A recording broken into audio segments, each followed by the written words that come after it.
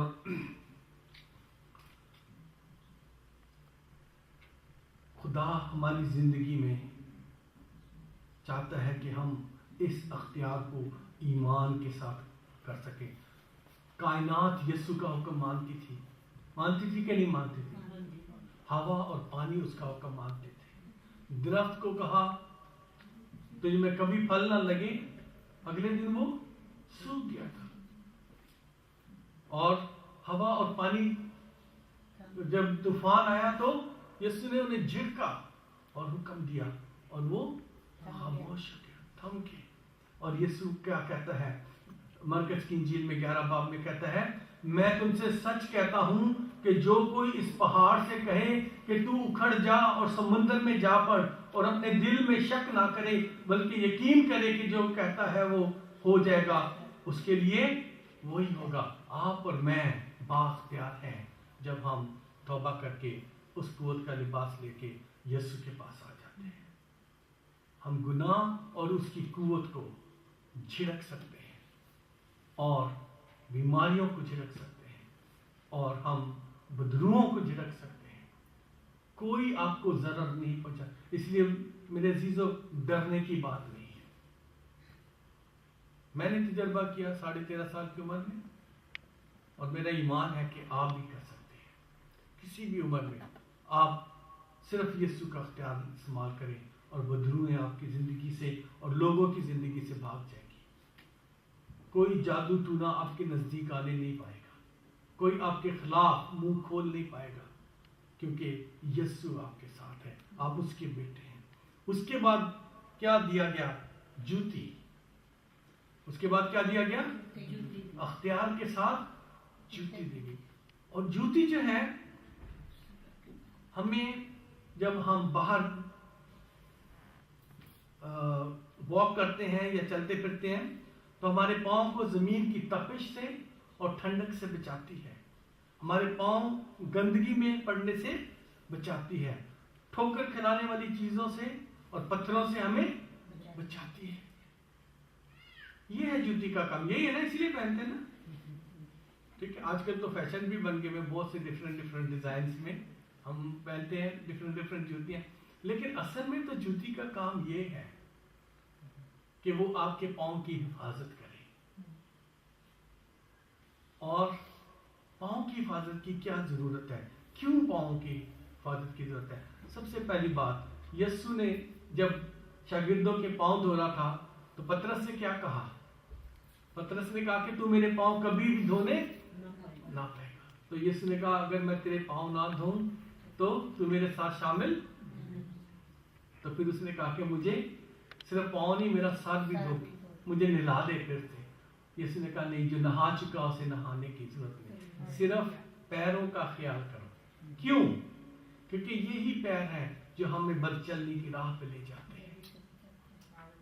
یہی پیر ہیں جو ہمیں ایسی جگہوں پہ لے جاتے ہیں جہاں خدا پسند نہیں کرتا، جہاں بت پرستی ہوتی ہے، جہاں جسمانی آئیڈلز ہوتے ہیں اور جہاں بہت ساری ایسی باتیں ہوتی ہیں جو خدا کو پسند نہیں ہے.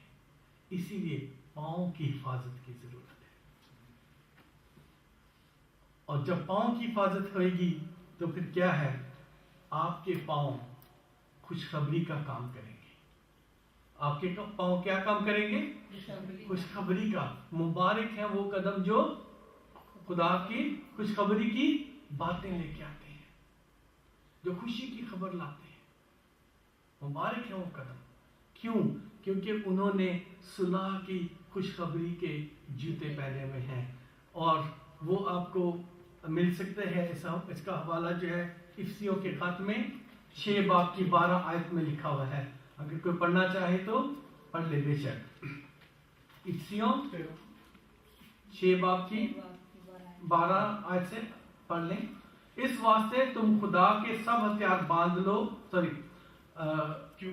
کیونکہ ہمیں خون اور گوشت سے کشتی نہیں کرنی بلکہ حکومت والوں اور اختیار والوں اور اس دنیا کی تاریکی کے حاکموں اور شرارت کی ان فوجوں سے جو آسمانی مقاموں میں ہیں۔ اس واسطے تم خداوند کے سب ہتھیار باندھ لو تاکہ برے دن میں مقابلہ کر سکو۔ اور آگے پھر پوری لسٹ دے کے آخر میں یہاں 15ویں آیت میں لکھا ہے اور پاؤں میں صلح کی خوشخبری کی تیاری کے جوتے پہنے۔ جوتے پہنے، صلح کی خوشخبری کی تیاری کے جوتے پہنے۔ اور کلسیوں کے خط میں اس کے پہلے باب کی 20 آیت میں، اگر جسے بھی پہلے ملے پڑھ سکتا ہے، کلسیوں اور اس کے پہلے باب کی 20 آیت۔ اور اس کے خون کے ثواب سے جو صلیب پر بہا، صلح کر کے سب چیزوں کا اسی کے وسیلہ سے اپنے ساتھ میل کر لے۔ آمین۔ سو یہ جو صلح ہے یہ خدا باپ کے ساتھ صلح ہو جائے گی آپ کی، اور جب یہ صلح ہو جائے گی تو آپ کیا کریں گے؟ اس کو لے کے آگے جائیں گے۔ ابھی کرسمس آنے والا ہے نا، بچوں سے ایک سوال پوچھتا ہوں، ٹھیک ہے؟ 2 بیٹیاں چھوٹی ہیں، ایک پیچھے بھی بیٹا بیٹھا ہے۔ مجھے ذرا بتائیں جب گڈریوں کے پاس فرشتے آئے تو انہوں نے کیا پیغام دیا؟ شیپرڈز کے پاس When angels came to the shepherds, what did he say to them? بولو، ہاں بیٹا بولو آپ۔ ادھر کیا ڈھونڈتے ہیں، وہ خدا زندہ ہے۔ نہیں، وہ تو یسوع کے مرنے کے بعد، کرسمس کی بات کر رہا ہوں بیٹا میں۔ شیپرڈز کے پاس جب آئے تھے،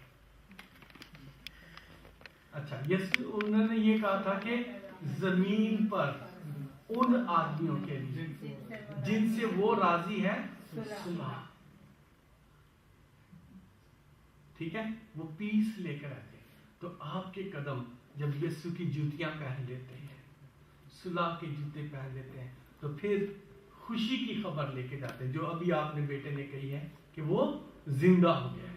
یہ خوشی کی خبر ہے کہ خداوند یسوع ہمیشہ کے لیے زندہ ہے، اپنی زندگی دے کر اور صلیب پہ چڑھ کے خون قربانی دے کے ہمارے لیے خون بہانے کے بعد مردوں میں سے زندہ ہو گیا۔ یہ خوشی کی خبر ہم نے لے کے لوگوں تک جانی ہے، اور یہ ہے وہ صلح کی خوشخبری کے جوتے کہ جو آپ خوشی لوگوں کو جا کے صلح کا پیغام دیتے ہیں کہ باپ اور تمہارے درمیان اب صلح ہے، اب خدا آپ کے ساتھ غضبناک نہیں ہوگا، آپ کو پنش نہیں کرے گا، آپ کو ہیل میں نہیں ڈالے گا، آپ کو آگ میں نہیں جلائے گا۔ صرف یسوع کے خون کے وسیلہ سے یہ بات ممکن ہے۔ یہ ہے صلح کی خوشخبری کے جوتے جو ہم پہن کے ہم آگے جا سکتے ہیں، اس کے کلام کو لے کے آگے جا سکتے ہیں۔ اور جب ہم یہ ساری چیزیں اپنی زندگی میں لے لیتے ہیں تو پھر کیا ہوتا ہے؟ سیلیبریشن کا وقت آ جاتا ہے، ٹھیک ہے؟ سیلیبریشن میں وہ کہتا ہے کہ جاؤ جلدی سے تیاری کرو، ضیافت تیار کرو، سب کو بلاؤ، ٹھیک ہے؟ اور یہ وہ وقت ہے میرے عزیزوں، کیونکہ یہ بیٹا جو مصرف بیٹا تھا، جو اپنا سب کچھ برباد کر کے آ گیا، اور جب اس نے توبہ کی تو یہ باپ کے لیے خوشی کا مقام تھا، یہ باپ کے لیے خوشی کا موقع تھا۔ It was the time of celebration۔ اور آپ کو پتہ ہے کہ جب زمین پر کوئی ایک شخص توبہ کرتا ہے تو آسمان پر فرشتوں کے سامنے کیا لکھا ہے؟ فرشتوں کے سامنے خوشی منائی جاتی ہے۔ کون کر رہے ہوتے ہیں خوشی؟ فرشتوں کے سامنے فرشتے خوشی کر رہے ہیں، جی ہاں، خدا باپ خود خوش ہوتا ہے، پاک روح خوش ہوتا ہے، مسیح یسوع خوش ہوتا ہے، ٹھیک ہے؟ ہاں بالکل۔ تو یہ حوالے جو ہیں یہ اسی لوکا کی 15 باب میں ہی لکھے ہوئے ہیں دونوں یہ حوالے۔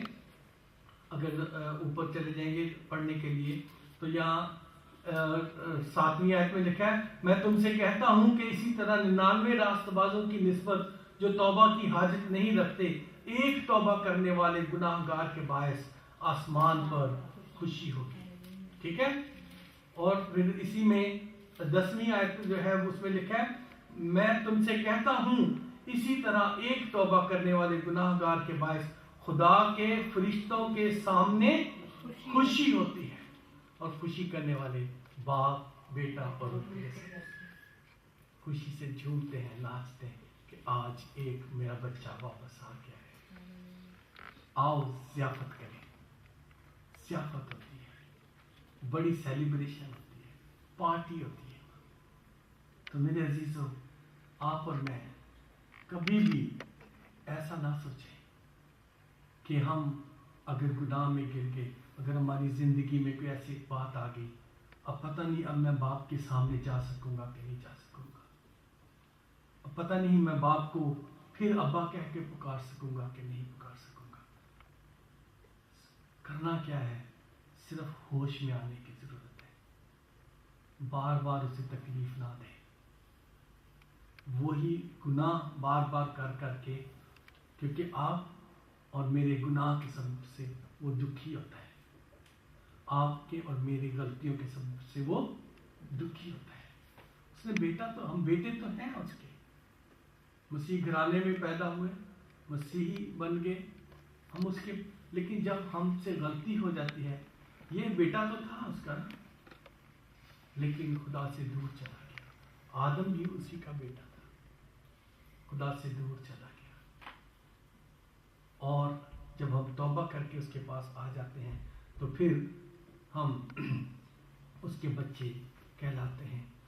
ہمیں اس کے لیے ہوش میں آنے کی ضرورت ہے، ہوش میں آ کے ہمیں اٹھ کھڑے ہونے کی ضرورت ہے، اور یہی نہیں بلکہ جب ہم اٹھ کھڑے ہوتے ہیں تو باپ جو ہمیں اختیار دیتا ہے اسے استعمال کرنے کی ضرورت ہے۔ وہ آپ کے لیے اور میرے لیے، ہمارے صحیح قدموں کے لیے وہ صلح کی خوشخبری کے جوتے بھی تیار کرتا ہے، اور وہ اس طرح سے ہے میرے عزیزوں کہ ایمانداروں میں آپ کے جو ایمان کا ہے، ایمان کا لیول ہے، خدا نے ہر ایک کو اس کی حیثیت اور اس کی جو کیا کہنا چاہیے ایمان کا جو حصہ ہے اس کے مطابق خدا انہیں گفٹس دیتا جاتا ہے۔ پاک روح کے جو گفٹ ہے نا، اور تم توبہ کرو، بپتسمہ لو، اور تم روح القدس کیا کرو گے؟ انعام میں پاؤ گے۔ روح القدس کا انعام جو ہے وہ سب کے لیے ہے، ڈیفینیٹلی خدا کی روح کے انعام سب کے لیے ہے، اور یہ نہیں ہے کہ اگر صرف آپ غیر زبانیں بولتے ہیں تو آپ کے پاس خدا کا روح کا انعام ہے، نہیں، آپ کے لیول ڈفرینٹ ہو سکتے ہیں۔ کلام میں لکھا ہے کسی کو بدروحوں پر اختیار، کسی کو بیماریوں کو چنگا کرنا، کسی کو محبت، کسی کو نبوت کا کلام، کسی کو زبانیں، کسی کو ترجمہ، کسی کو انٹرپریٹیشن، اور یہ سب کچھ اس میں لکھا ہے۔ اور خدا آپ کی زندگی میں مختلف وقتوں میں مختلف اس کے جو گفٹ ہیں ان کو آپریٹ کرنا چاہتا ہے، وہ آپ کے ایمان کے مطابق ان کو آپریٹ کرے گا۔ اس لیے میرے عزیزوں، آج جتنے بھی یہاں اس کلام کو سن رہے ہیں، جتنے بھی لوگ آئیں، ہم سب اپنے آپ کو اندر سے ٹٹولیں۔ Search yourself inside. Either I am standing with the Lord. کیا ہم نے ہوش میں آ کے اٹھ کھڑے ہوئے ہیں؟ Do we have received the shoes of peace? کیا ہم اس اختیار کو جو انگوٹھی کی صورت میں ہمیں دیا گیا ہے، کیا ہم اسے استعمال کر رہے ہیں؟ کیونکہ انگوٹھی ایک ایسا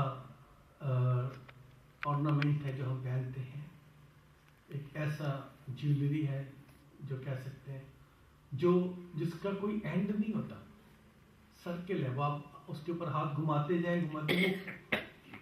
خدا کی محبت ایسے ہی ہے، کبھی ختم نہیں ہوتی، اور اسی لیے اس نے انگوٹھی دی، اور یہ انگوٹھی اختیار کی۔ وہ جو اختیار آپ کو دے دیا وہ واپس نہیں لینے والا آپ سے، اس اختیار کو استعمال کرنا آپ کا کام ہے، اور اس کو اچھی طرح سے اپنی زندگی میں لے کے چلیں. اور آج خدا آپ سے کلام کر رہا ہے. آج آپ کو خدا نے احساس دلایا ہے. مجھے پتہ ہے کہ خدا نے آپ سے کلام کیا ہے. آپ اپنے آپ کو خدا کی حضوری میں لائیں. میرے ساتھ سب آنکھیں بند کریں اور صرف اپنے بارے میں سوچیں. کوئی کسی کی طرف نہ دیکھیں اور نہ کسی کو ہاتھ کھڑا کرنے کی ضرورت ہے، بلکہ میں ایمان کے ساتھ اس بات کو کہتا ہوں کہ آج جتنے بھی توبہ کر کے خدا کے پاس آئیں گے، اپنے ان کمزوریوں کے لیے جو مسیح ہوتے ہوئے ان کی زندگیوں میں ہیں، ان بیماریوں کے لیے جو مسیح ہوتے ان کی زندگیوں میں ہیں، ان تکلیفوں کے لیے جو مسیح ہوتے ان کی زندگیوں میں ہیں، آج خدا نے آپ سے کلام کیا ہے. آپ بیماریوں سے شفا پائیں گے، ان تکلیفوں سے رہائی پائیں گے، اور ان ساری تکلیفوں سے اور ان سارے کاموں سے جو آپ کو گناہ کی طرف لے جاتی ہیں، آپ کی عادتوں کو بگاڑتی ہیں، ان سب سے رہائی پائیں گے. خداوند کی حضوری یہاں ہے، وہ آپ کو چھو رہی ہے. میرے بھائی، میرے بہن، اپنی تکلیف کو خداوند کو دے دیں، اپنی نافرمانی کو خداوند کو دے دیں، ان برے خیالات کی لڑی کو خداوند کو دے دیں.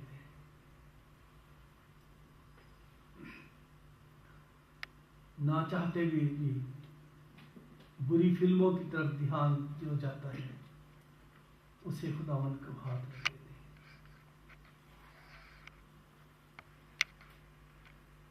نہ چاہتے ہوئے بھی اگر زندگی میں موقع آتے ہیں اور ہم شراب کے نشے میں چلے جاتے ہیں، اس کمزوری کو خدا کے ہاتھ میں دے دیں. نہ چاہتے ہوئے بھی اپنے بھائیوں سے، عزیزوں سے جو غصہ اور نفرت اندر ہے، اسے آج خداوند کو دے دیں. وہ آپ کو رہائی بخشے گا.